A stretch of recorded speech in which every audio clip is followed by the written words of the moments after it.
Like top. It's nice, isn't it? It's a Square Ball podcast. They do one every year. I've got the last one as well. It's a good podcast actually, and they always do like a retro like Leeds. But it's quite nice. I like it because it's got no sponsor on, and it's like how I would want a kit to look. Do you know what I think would be a good brand? Like there's like retro football shirts that have gone quite big. Yeah. Make them but into running kit. Yeah, kind of thing. That'd be perfect. I think it'd be quite good, or even just football kits in general, like just like but like the retro ones would be quite good. Leeds did their away kit. The yellow one is a retro kit this time. They even changed the badge as well on it. It's pretty good. It's like the old smiley badge. Yeah. But yeah, I think the retro kits come back a class because they're timeless then, aren't they, as well? You can wear them. Doing a race in like for me it'd be like the United Sharp collar up kind of thing with the lace and everything. Exactly. There. Yeah, you've got your favourite, haven't you? Yeah. Like when I was younger, it'd be like, I want a Solomon or something. Yeah. But now I'd quite like to just not. Go back. Exactly. Just have a football shirt. Those ones that came out then at the time as well are worth so much money as well, aren't they? Yeah. Christ, yeah. But you know, like in America, I'm thinking of specifically, they'll wear whatever a lot of the time, won't they? Yeah, they will. Like in trail running. Are we rolling? We are rolling. Everything's rolling. Oh shit! I didn't realise. Okay.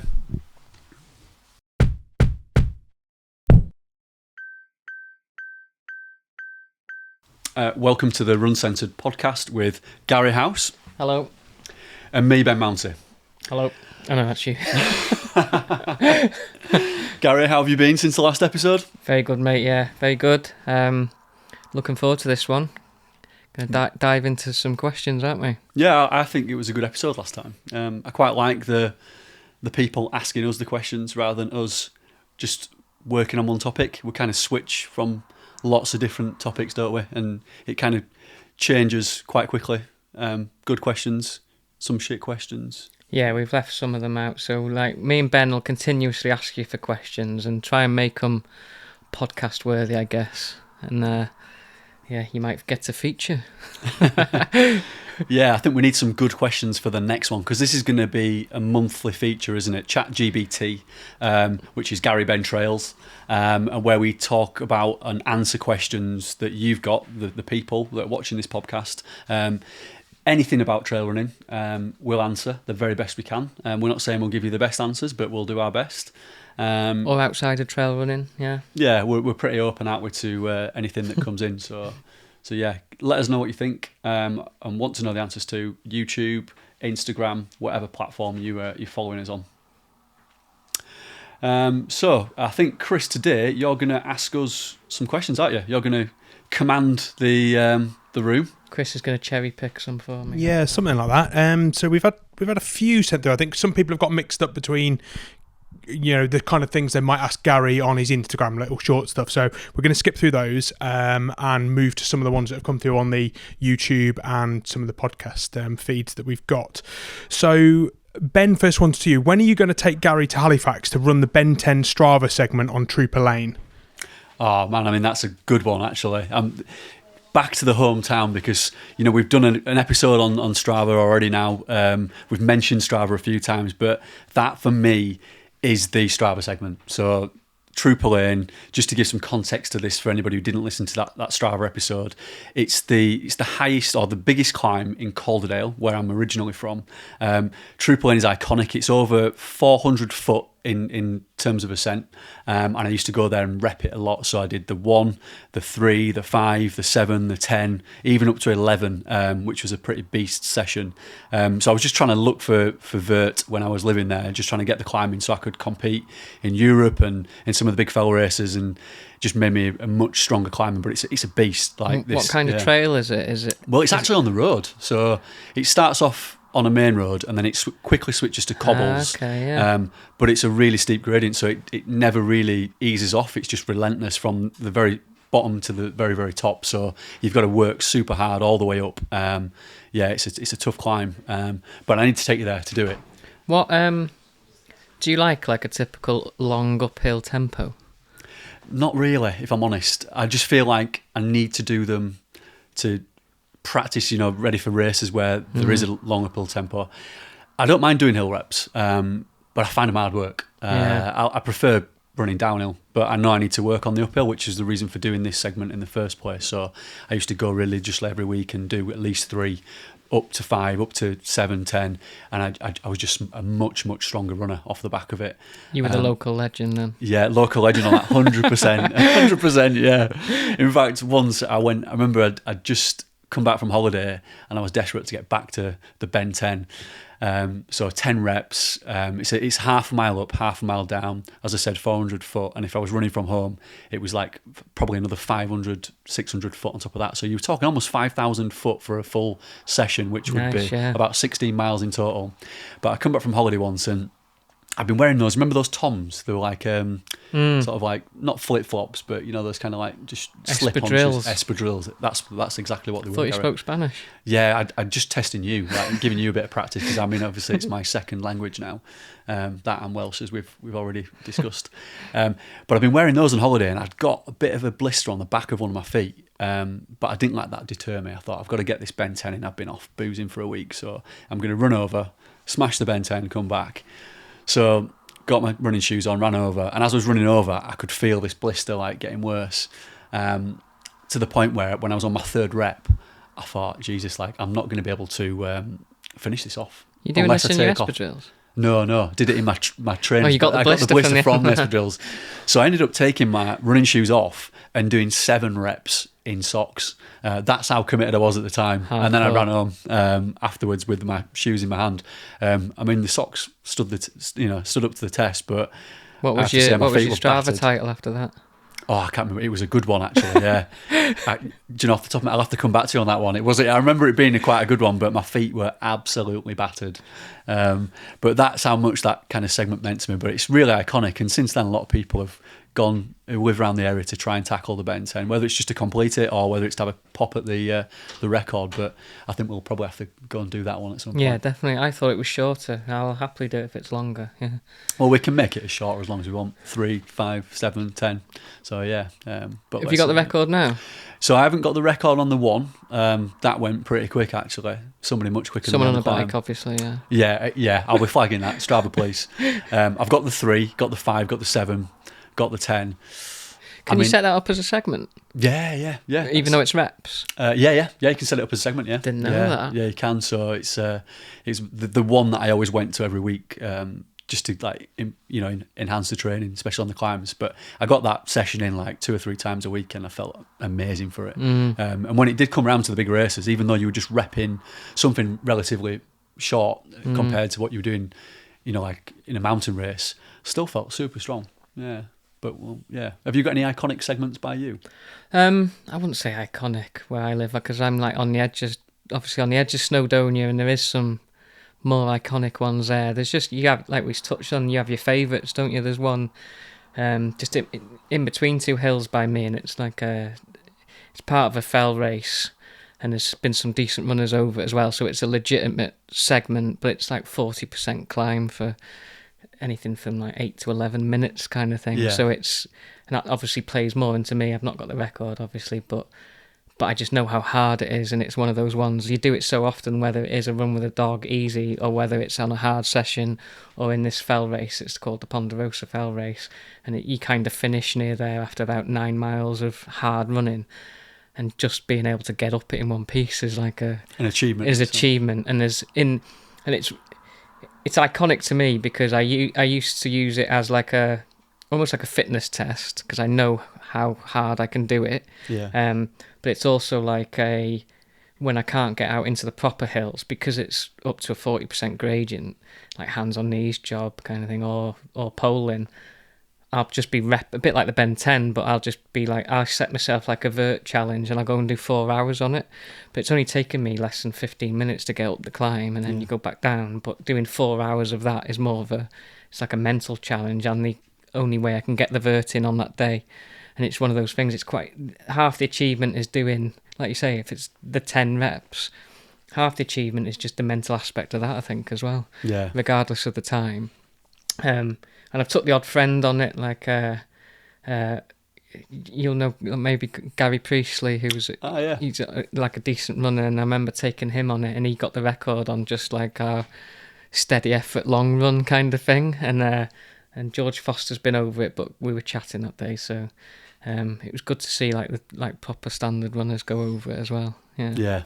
I mean, Gary's a quality runner. And he was fit at the time, and I like on the way out. It's like you go out, so you drop down it, and I dropped him like a stone, kind of thing.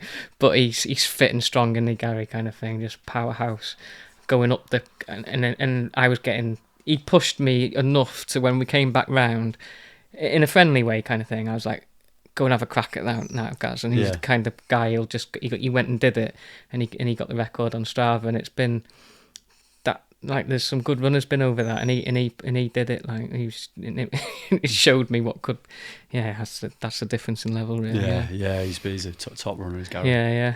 Top runner. What's next, Chris? Where is the best place to run trails, and why? Oh, it's tough. I mean, I'm guessing that's a UK-based question. Stick to UK today, otherwise we'll be here all day. Exactly. Yeah. Do you want to take it first, or you go first? Yeah. I mean, we're in Freshfield at the moment, where I live, and it is amazing to run around here. I'll be honest, like, I love it, but I wouldn't say it's the best place I've ever run. I think for me, like, Lakes is great, but when you want to do the big stuff, as is like North Wales and Scotland, but just for day-to-day training, and this might not be a popular answer, but I would say Calderdale, mate, is amazing.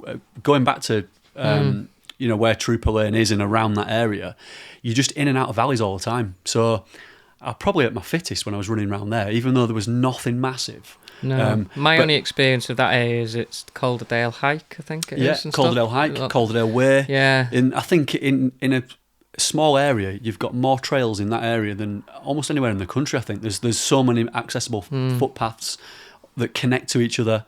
It's just a network of trails. So I would, for me personally, say there. I think my memory of that as well is because a lot of it is runnable as well, but you can also see for miles and things like that. So it is quite good.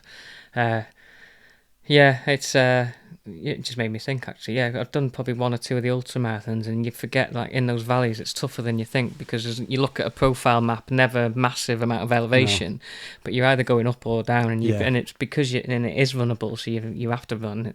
But at the same time, you can see for miles, whereas a lot of the time, there's little pockets of lovely trails where I live, but you're in and out of it a lot, kind of thing, whereas I think you can disappear for hours up there. Yeah, you can. It's a great place to run, Calderdale. It really is. Underrated, I think, as well.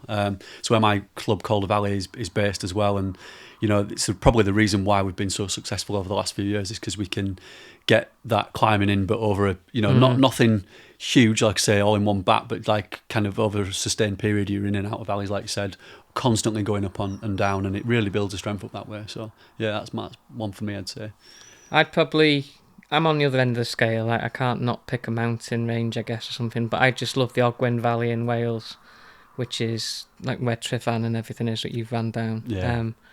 Just because, and I think it's more memories of meeting up with friends on the build up to their Paddy Buckley or a race like the UTSs and stuff like this kind of thing, and we'll meet up at literally like 5 a.m. just to go and just to get vert in kind of thing. And we've specifically the Ogwen Valley, because it's a little bit more outside of where, like, obviously Llanberis and stuff, you might not see anyone apart from our little group for 6-7 hours. You'll see the odd hiker and stuff, but so just some of the, and I love the views of the other mountains. So Tryfan is one of my favourite, it probably is my favourite mountain, to be honest. So the views of the surrounding hills of that, you're basically in it all day. That'd probably be my answer, to be honest. And it's 40 minutes from my house. Yeah, it's super close. You're dead lucky there, because Tryfan is an amazing mountain. It's a bit of a cheat, that, because you're technically not running, I don't think. Yeah. It's super technical up there, isn't it? Up and down. But otherwise, you just answer, like, where we live, because that's the day in, day out. I'm blessed to live on the Office Dyke Trail into the forest, the Llandegla, and I can run for hours there. I think you can make wherever you live work for you, can't you? Even if it means repping or getting your favourite trails in there. There's so much open access, public footpaths certainly in England. We're really lucky, to be honest. When I started out properly running, I lived in Manchester, and South Manchester. I was running the Canal Network, and at the time, and still some of my fondest memories are just running down the canals basically and seeing like the quirky little pubs or the people that live on the canal boats and all that kind of stuff. That's why the UK is different, I guess. It doesn't matter. Like you say, you can make the best out of any trail. Definitely. Nice one, Chris. I've just noticed we're getting really deep with these questions. Just a comment really for anybody listening on the audio podcast, or if you watch on YouTube, just pop a comment below, or if you listen on the audio, jump over to our Instagram page where you can send us a message. They don't need to be short questions, they can be quite in depth, but this is a really deep one. What is your favourite thing about each other? I told you they're getting, well, I mean, it's just not deep at all, is it really? Sorry, I kind of oversold that, didn't I? No, you can keep that one short. I mean, I like Gary's twinkly eyes. No, sorry, wrong podcast. Yeah. Who's going to go first? You've got to go first, mate. I don't know. I think, I'll be honest, I think even before I met Ben, I knew we'd get on, and that doesn't happen that often, so I quite like that about him. I just knew he was a good guy, same sense of humour, and at the time I'd not met him, kind of thing, and then we'd had the odd chat online. That's basically it. Yeah, I think that's the best thing. I just knew we'd get on. Yeah, I have to agree with that. Yeah, I mean, hang on just a second, Ben. You're agreeing with the fact that Ben the Gary likes shit. Yeah, I like that. Sorry, I knew he'd like me. Same for me, but for Gary, if that makes sense. So I knew that me and Gary would get on. I knew that there was always that connection there anyway, and we've got the same sense of humour. I knew that.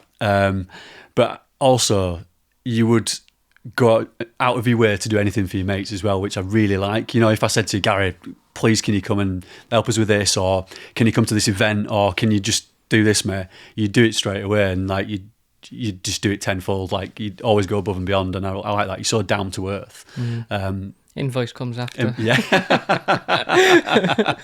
But until that point where I have to pay him, he's great. No, that's quite interesting because like I'm you guys are runners and I run a media company, and when Gary came to me and asked me if I want to be involved in that, that's kind of my how I feel about you guys. I mean, I've known Gary for a few years now. My wife used to do training with Gary, and it was always the sense of humour thing that I knew that we would get on. But when Gary said that it was you, Ben, that was going to be in this, I also knew that would be good because you do the detail. We worked together 12, 18 months ago, and you were very critical of a video that we put together for a friend of yours, but critical in a really good way. And I think what we ended up putting out was really, really good. And it's because you bothered to do the detail.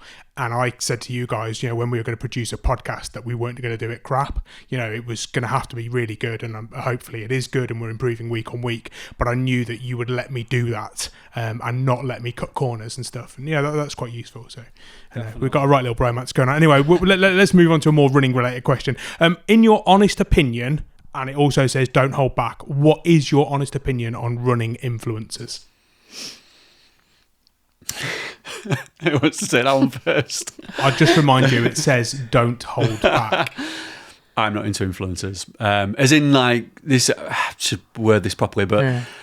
I think if somebody, it's quite clear that they're selling a product and there's no passion behind it, there's no experience or expertise behind it, I'm not into that. I understand that anybody who's on Instagram, and I know, Gary, you'll probably touch on this, and anybody who's got a decent following and anybody who kind of puts himself out there like we both do, we are influencers in some way. We are influential people, whether we like it or not. And I think, Tom mentioned on a previous podcast, is it a bad thing to be called an influencer? Is it offensive?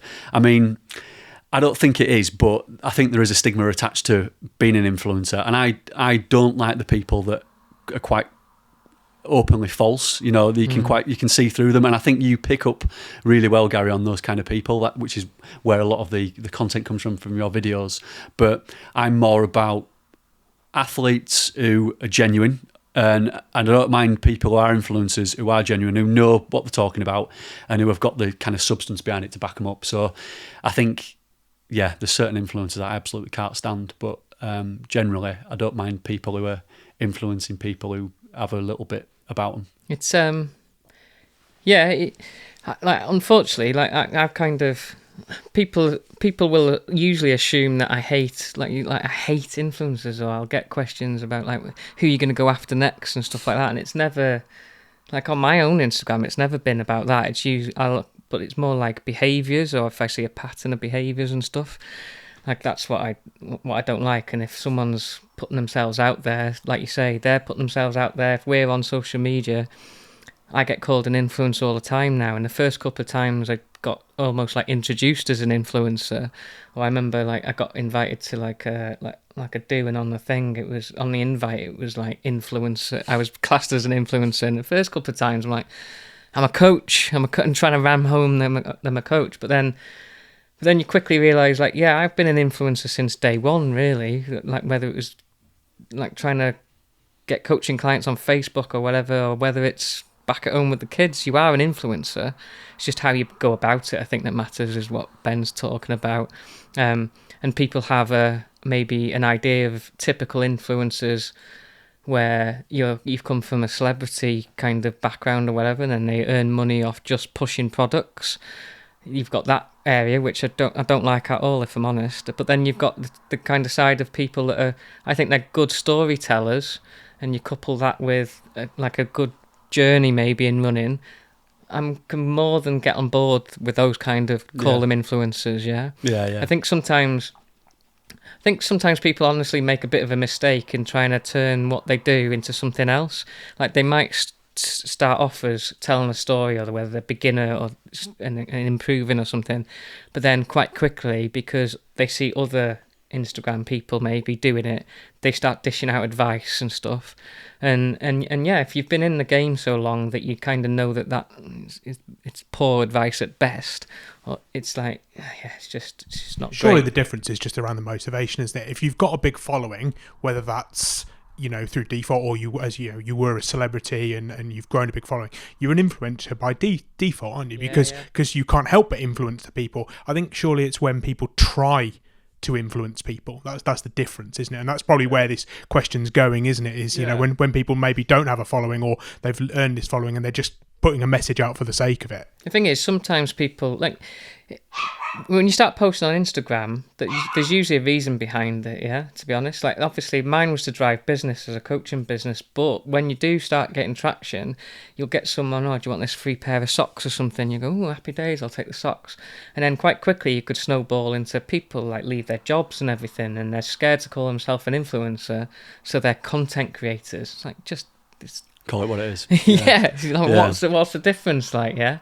And sometimes they might lose the authenticity, and there's still some great people out there doing it well, kind of thing. But there is sometimes, it's like, I see the mistake where people, they grow a following from the story that they're working hard, blah blah blah, but they're also still content creating, and they're also sharing their story and things like this. All of a sudden they've left their job to be a content creator, and then it's reliant on brand deals and stuff, and the content shifts because all of a sudden you're not the person that was the same as everyone else. Now you're an influencer or a content creator or a digital whatever you want to call yourself. Now it's shifted because your whole kind of your wage essentially relies on you putting stuff out there and getting brand deals.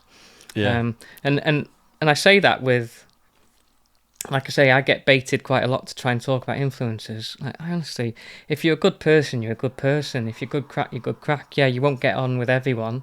Yeah, but it's the same with anything. It's not like I dislike influencers. I dislike behaviours sometimes. Yeah, I'd agree with that. I mean, I'm always pushing product, but it's product I believe in. And yeah, it obviously fits in with, I work for sports shoes at the end of the day, so I'm going to be talking about running shoes, but I would never push anything that I didn't believe in on my personal account and I didn't use.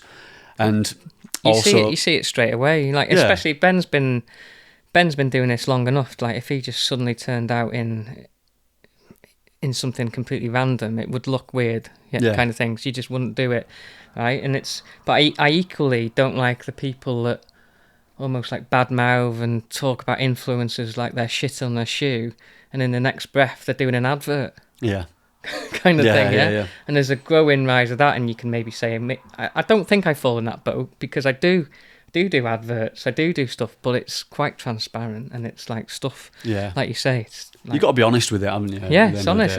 And if you've got a big account, what do you expect someone to bloody do with it? Like, it's like you're doing it for a reason. That's what I mean. I mean, sometimes people are influential influential by default, aren't they? Because you're growing the cow. Let's move on. What's your... No, I'm joking. I'll finish with this. So I learned like an old mentor of mine when I was like a business mentor.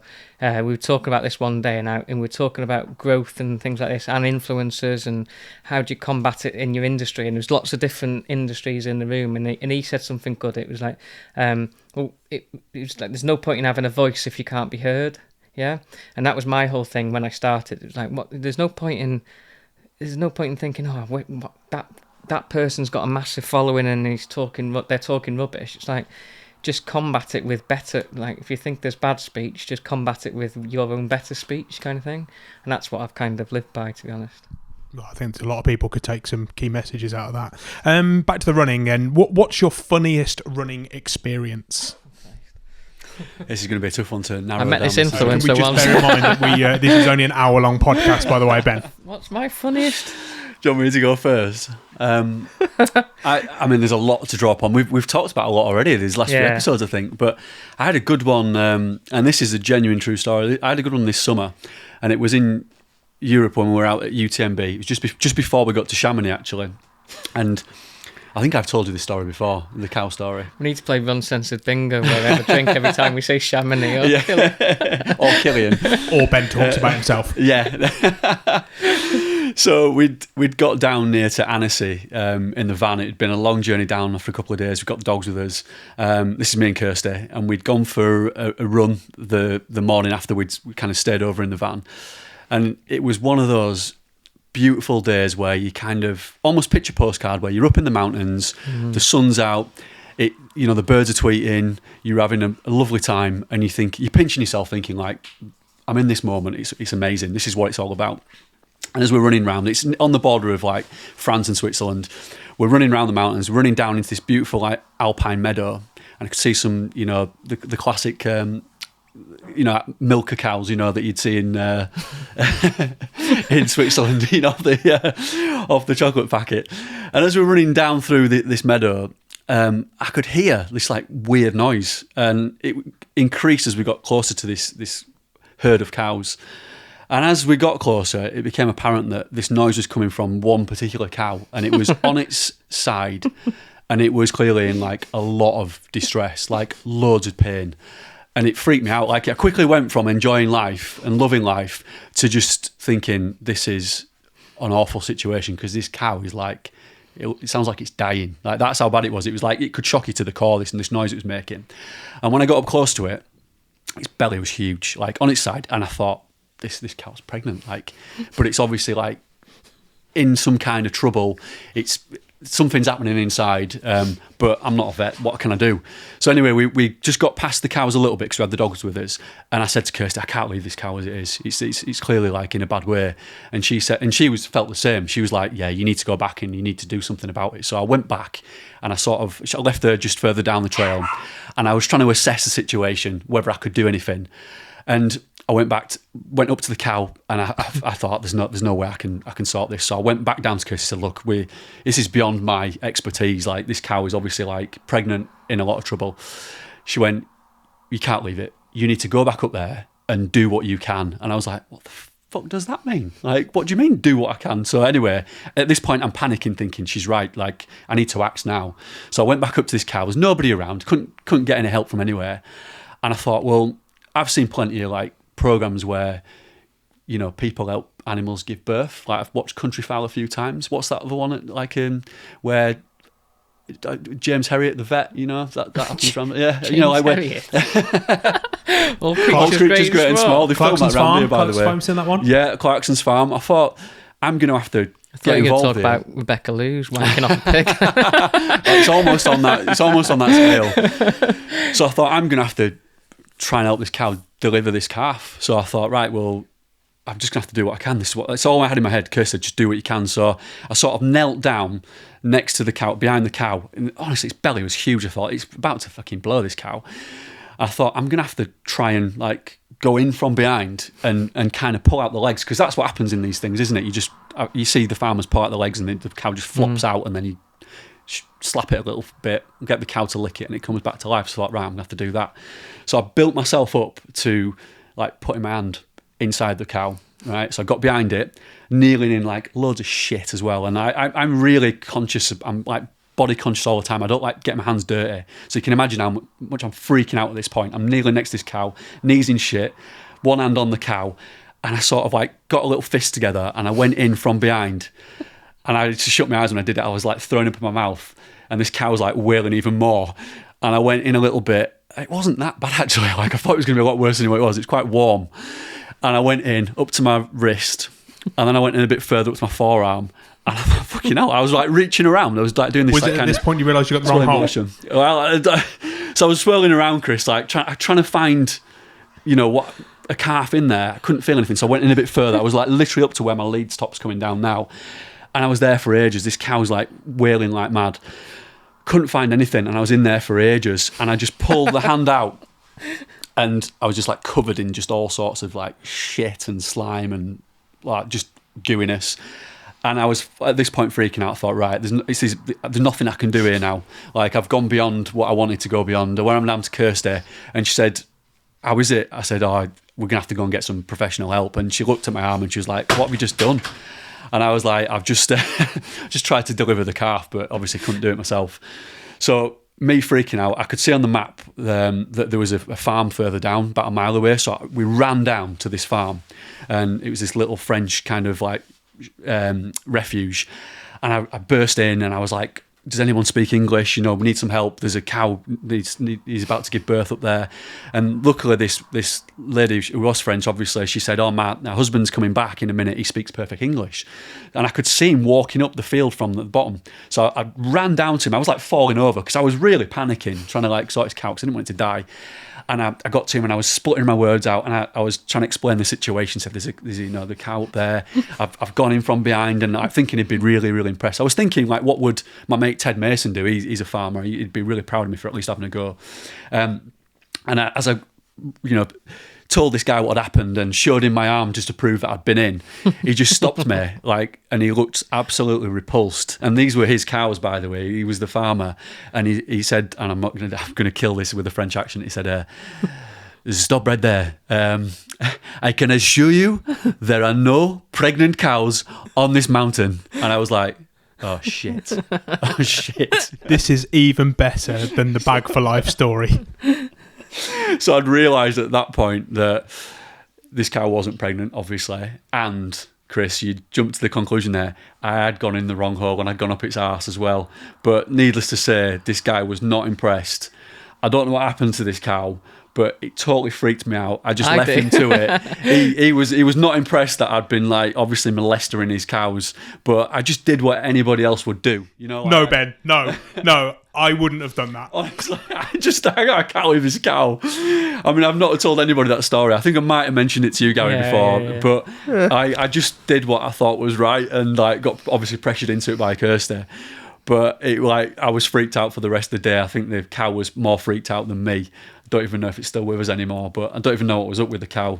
But anyway, that's probably the funny story I've got, really. Beat that, Gary. No, I can't beat that, can I? But I'll finish that question on a short other cow story, I guess, just to keep the same theme. I was doing Liverpool to Leeds race, which is 130 miles, basically along canal networks again, yeah. So, and it was I was racing, and it was probably about 20 hours in, so it's over 100 miles. Yeah, and I was just at that point where I'm half dropping to sleep, but half running on adrenaline, half kind of, and I was running in second place, and it wasn't that competitive. My mate Pat was well gone, but but yeah, I was, when you think you're being followed in a race kind of thing. So I was just running on fumes, and I couldn't stop, and then literally an hour later, I was about to burst, needed a piss. So I thought, I can't let on to third place where I am. In reality, it's probably an hour behind me kind of thing, but it got in my head. So I turned my head torch off to go for this piss, so people didn't know that I'd stopped. And yeah, so I turn the head torch off, like just stumble to the side of the bushes and start pissing, and I swear to God that to this day it's probably the longest piss I've ever taken. And you know when you can hear it, and it's like a nice, powerful, hard piss, and you're like, fucking yes, kind of thing, yeah. And it kept going, and it was just like, and it was making just a really satisfying noise hitting whatever. Anyway, I turned the head torch on to go and run, and as I turned the head torch on, there was just a cow's face asleep. So I literally just spent the last minute just like giving this cow a golden shower, pissing all over it. And it was brilliant. It's just like, oh shit, sorry. It was just fast asleep at the end. And that was a classic. Two great cow stories there. Yeah. It's funny because I was just thinking I can't pick a story, and then yours one jogged my memory. Yeah. We're gonna have the RSPCA. How do we move on from that? For anybody that's just tuned into this podcast, we normally talk cow about special next. What sport would you do if you weren't a runner? All right. Cow tipping. Farmer. Yeah, easy one for me. I think, and this is going off the back of watching the World Championships darts over Christmas and New Year. I'd be a darts player. I mean, what is not to love about darts? Good lifestyle. It's a great lifestyle, isn't it? You can wear amazing t-shirts, like you can come up with your own nickname, you can eat, you can drink whilst you're doing the sport. What would your nickname be, Ben? Well, Shark. I would think either the shark or the think. bullet. Like Ben the Bullet used to be, when I was reasonably fast, used to be a nickname I had. But that's been taken, hasn't it, by Stephen Bunting, so it couldn't be that. Ben the cow molester.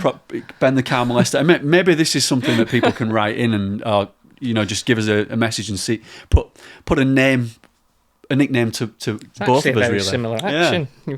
Back for life, quite Ben. Good at it. Yeah, it is. I mean, I've done all the training for it. So yeah, probably I'd say darts player. What would your darts player name be? The Herniator? Yeah. I don't know, I hadn't thought about that actually. Yeah, they've all got a nickname, haven't they? Yeah. Yeah, the shit house. The shit, I like that. What about the music? You'd have to have some music to come on to, wouldn't you? Yeah, as well? what's your favourite walk on music? Well, I think Stephen Bunting has got a pretty decent song, hasn't he? That's my daughter's favourite. Yeah. Yeah, Titanium. Titanium, yeah, that's a good one, that is. Boxers always have something good to come on to, don't they? I used to love that Ina Kamosi, the hot stepper. Who was that? Yeah. Who used to come on to that? Yeah, you're showing your age now, Chris, aren't you? I don't know, I think they're not as good anymore. I prefer the darts ones because they're more random and they're like, once you've picked it, it's kind of stuck, hasn't it? It's got to be a classic, hasn't it? Yeah. My son, he likes the nukes. He likes Luke's coming on. I'd have something original, I think. I'd get DJ Smile from Huddersfield to come and do like an original kind of rap and change it up every single time. Yeah, if you don't know DJ Smile as well, Google him because he's a classic. I think I'd just go classic. I'd have to pick like Stone Roses. I Want to Be Adored, I think. Yeah. Because the intro to that is about 10 minutes long. And I'd literally just stand there and make them wait for 10 minutes. Which is a bit like how long we have to wait every time you say you're going to turn up on time, right, Gary? 10 minutes. Just dragging it out. You'd be lucky, mate. Yeah. Either way, though, I think if either of us were a darts player, we'd look younger than Stephen Bunting. He's 39, Stephen Bunting. Can you believe that? Yeah. That's mad, isn't it? I know everyone made a big deal about Luke being... What was he at the time? 17? 16 when he burst on the scene. Luke Littler, yeah, wasn't he? Yeah. So, but I think the biggest shock is Bunting being 39. Yeah. He's younger than both of us, mate, isn't he? I know. Yeah. But it's I think that darts is a good one. I've got more. Last year I got into my golf a lot. I'm not saying I would be a good golfer or kind of thing, but I quite like. What I do like is I've got into the fact that you can just disappear for a few hours and like the phone's in the bag and that's it. You're just playing golf. I'm shit at it, but I've got a couple of friends who are really good and they've been playing golf the same amount of time that I've been running basically, and so it's been quite good reconnecting and playing a bit of golf. But I don't know. Yeah, I think it's weird, isn't it? Because once you touch in other sports and you quickly realise that you've just got you basically worked very hard to be average at one thing. Yeah. Whereas there's a lot of people in running now that like I know through coaching, they do cycling, they do climbing, they do all sorts kind of sports. But yeah, they all help in some way, don't they? Yeah, Generally with the running as well, don't they? Yeah, darts. I'd probably pick golf, to be honest. Yeah, just for the lifestyle. I've been watching. Have you watched any of the golf stuff on Netflix? Is that like a kind of behind the scenes? Yeah. I tell you what, if you don't have to be even that good, I think. Really? I mean, I'm probably underselling them, but the average golfers in very nice places. Yeah. Just going back to the average golfers. Just probably top 10 money list. Yeah, it must be, definitely. Just going back to the darts as well before we move on to the next question. When I was watching it over Christmas and New Year, Nathan Aspinall had been injured for quite a lot of last year. How did you get injured being a darts player? Did you get hit by a dart? Or, like, it's not like he's done his hamstring, is it? No, it's like some of them have, like, RP injuries, don't they? Or they have the yips and all sorts. But, yeah, a couple of them. Who was it? Was it Peter? Someone cut themselves with a bread knife on Christmas Day, I know. Really? They were injured, but it was a non-throwing hand, but it was still a bit of a obviously, you don't want that mid-world champs. But but yeah, people will get injured anyway, won't they? True. Are you going to release some podcast merch? Yeah, I mean, if there's a demand for it. If there's a demand for it, let's do it. I mean, you got me that great cap, Gary, actually, for Christmas. So that would be one thing we could release. I think you tell us, people, if you want some merch, we'll bring the merch. Yeah, a couple of uncensored, just our face. You know, like, have you seen the Oasis T-shirts they brought out? And it's Liam and Noel's face. Yeah. Quite nicely merged together in like a hologram. We could use the podcast thumbnail maybe to do that, like a split face. Yeah, you could get me and Ben. If you can't see this, then I'm doing the merging of my breasts for the video. Could be a Christmas bestseller for next year, couldn't it? That definitely, yeah. When we go on tour. Yes. I'm just looking at some of the ones you've sent me, Gary. If you don't want to do any of these. Gary's written in. No, not ones that you've sent to me. Sorry, I mean that you forwarded to me. What time we meeting? From your own account. Is getting faster the best way to improve at ultras? One of the best ways, I think. Yeah, I mean, it's probably one of the. Yeah, it's not. It's one of the most undervalued or underused methods to get better. Obviously, so many different ways you get better with experience, with nutrition, with kit, with just time training. But yeah, I think if you're talking ultra specifically, a lot of people fall into ultra running because they shy away from the speed stuff. And let's face it, if I could have been a 100-metre runner, I probably would have been in the Olympics. Yeah, you kind of just, your sport chooses you, and then that niche of that sport chooses you to a certain degree. There's a reason why I'm not running short, fast races. So yeah, I think you just work on the opposite end. A bit of speed work will definitely help. Yeah. Got to mix it up, haven't you? Whatever distance you're doing, I think, definitely, with the running. Yeah. You can't just be doing this slow, ploddy stuff all the time, yeah. can you? And if you spoke to like a track athlete, their bread and butter is doing reps on the track, but they've still got to put the work in. Just doing they probably see it as the longer, boring stuff. It's probably a short run for some people, but it's long for them because they're just a different animal. I'm going to skip over this one, but we've had who would win in a fight between you and a demented badger. Probably the same one on this, Gary. Do you do a 9-day couch to spine race training plan? No. So here we go. Best tips on running faster. Approaching my late 30s and struggle to keep a fast pace. Don't know. Ask Ben. He's the only one in his late 30s. I think it goes back to what you were saying, where you've got to just get the speed working, haven't you? However that goes in. I mean, some of my favourite speed sessions, and I never like doing speed sessions, but get yourself down the track and you can do some speed work down there. There's a track in almost every town, city in England, isn't there? UK, should I say? Or I used to quite like doing them on the canal, the 30 on, 30 offs, the really short, sharp stuff. Or you can, mix up the distances and the recovery. I also used to really like the pyramid sessions, lamppost to lamppost, and you'd like just add another lamppost on every single time, and then work your way back down again. That was always a good hill rep session, actually. That one. So you'd like start at the bottom, run up to the first lamppost and back, then run up to second lamppost and back, third, back, till you got to the very, very top, and then come back down. That was always my favourite. I'd like my go-to speed sessions. I shy away from them these days, to be honest.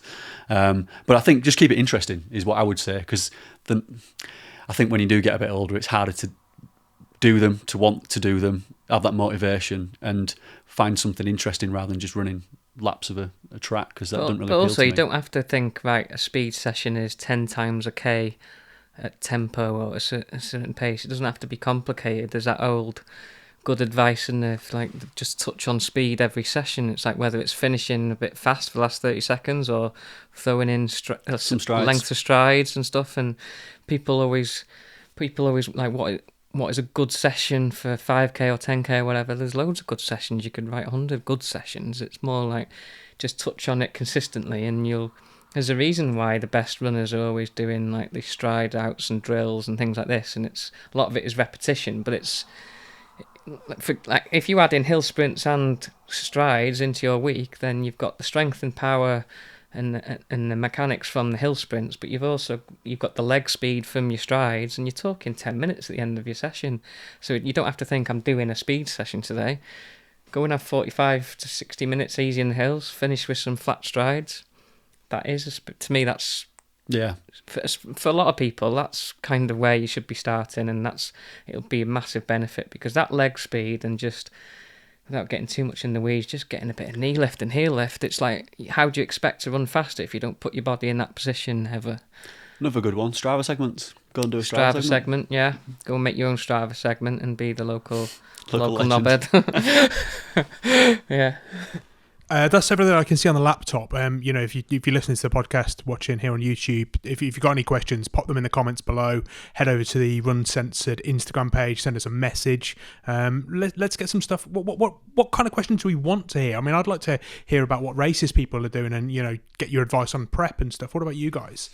Yeah, definitely. I mean, it's always nice to get people's take on where they'd want to run, different places. I mean, we did an episode of running abroad, but we've been to a lot of places, haven't we? Did we cover any actual advice I on think that? we did we? We just took the piss out of Tom for an hour, didn't we, Don't take really? a bread knife in the airport. I think that was all it was. So any serious questions about, I suppose, travelling, because we've done a lot of that, and racing on the continent, we're still happy to take those. Anything and really. Feel free to make it a longer question, because I know, like we said, I've put them out on Instagram, but send a DM to that RUNcensored account. We'll pick it up. Or have we got an email address yet? I don't even know if we have. If we have, Chris will put it in the show notes and send us an email. We've covered a lot of topics in the 7 or 8 episodes we've done so far, and I'd like to know as well, what would people like us to talk about and touch upon? I think we've done a really diverse number of topics so far. We've covered sort of running with dogs. We've covered orienteering. We've covered the Strava stuff. The orienteering with Kay was really good, wasn't it? Yeah. Who do people want us to get on the podcast, assuming we're able to grow this? Don't ask them that. We'll choose who comes on, Chris. We'll get Killy on, all right. But no, on a serious note, like, what topics do people want to hear about and want us to talk about? Because ultimately, we want to create a podcast that people are going to listen to, and that obviously comes from the people that are tuning in and subscribing, because we're just going to pick topics otherwise. So give us some direction. And if you do want to sponsor the RUNcensored podcast, please get in touch. It's a nice plug there, Garrett. I like that. Yeah, we are open to sponsorship deals, so yeah, let us know. And with that, guys, if you enjoy watching and listening to this content, please like, subscribe, leave us some comments, leave us some feedback, put something in the reviews. And with that, we'll see you next Tuesday. You right there, Kirst? Sorry, I just move on. Yeah. I tell you what, we're unbelievable in the situation. There's been so much going on in this episode. Dogs barking, Ellis coming in, Elliot coming in. You can. They've been all right. It's been all right. It wasn't easy when Ellis and Elliot came in. Ring doorbell going. I'm thinking, oh. Yeah. Yeah, they've been all right. Yeah. Oh.